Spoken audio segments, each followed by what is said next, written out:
There's something irresistibly magnetic about a sports car. Even those who aren't into engines can't help but stare when one passes by. Whether it's a Ferrari roaring through the city or a vintage Porsche 911 gracefully cornering a mountain road, the reaction is always the same. A mix of fascination, respect, and desire.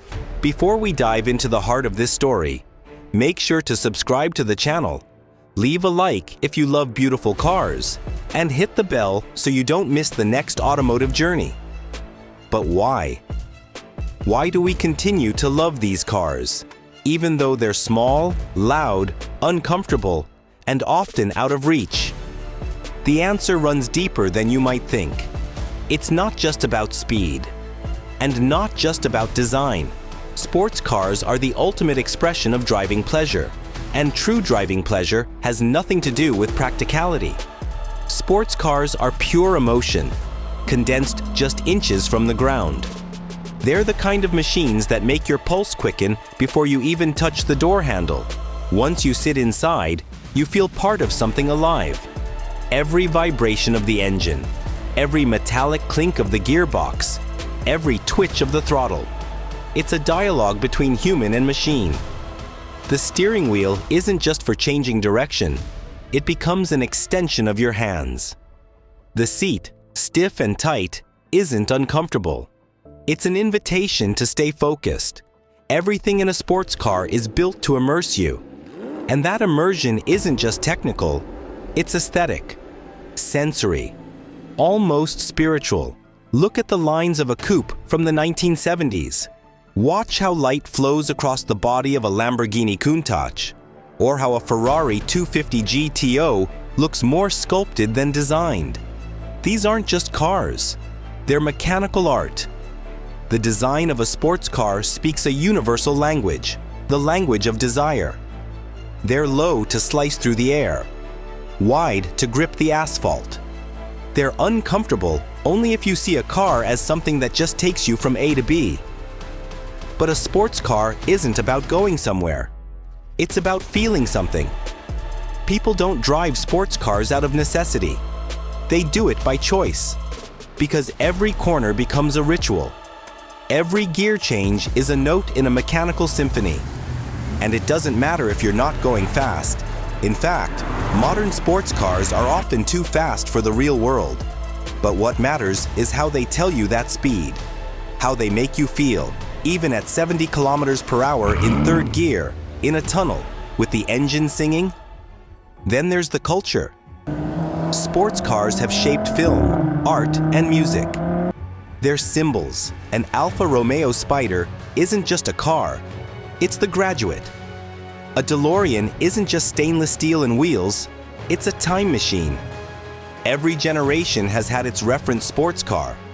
From the Jaguar E-Type to the Nissan GT-R, from the Ford Mustang to the Bugatti Veyron. Each of them marked an era, leaving a mark on collective memory. But there's something even fewer people talk about. And perhaps it's the most fascinating part of all. Where these cars are born. Supercar factories aren't cold, robotic assembly lines. They're precision workshops. Mechanical temples. Step inside Maranello, Sant'Agata Bolognese, or Zuffenhausen, and you enter a world suspended between past and future. Here, workers aren't just operators, they're artisans, specialists who craft every detail by hand. From the stitching of leather seats to multi-layer paint jobs, to the engine assembly, bolt, by ear, by feel, by sight. Every V12, every flat 6, every naturally aspirated V10 that leaves these workshops carries something human. A heartbeat, a fingerprint, a soul. And maybe that's exactly what makes sports cars so special. The fact that, despite all the advanced tech, they're still born from human hands. Skilled, precise, passionate hands that shape emotion out of metal. And what about today?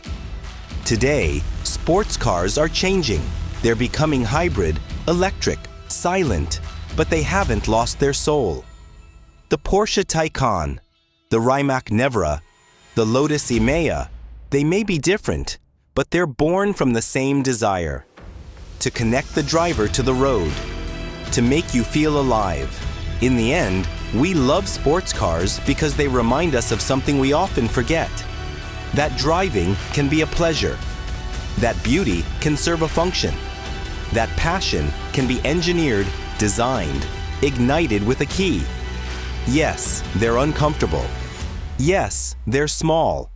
Sure, there's no room for groceries, but they're a hymn to freedom. And when you see one drive by, even just for a second, you dream of being behind the wheel. Because deep down, you know that at least once in your life, you want to feel what it's like to be part of the engine.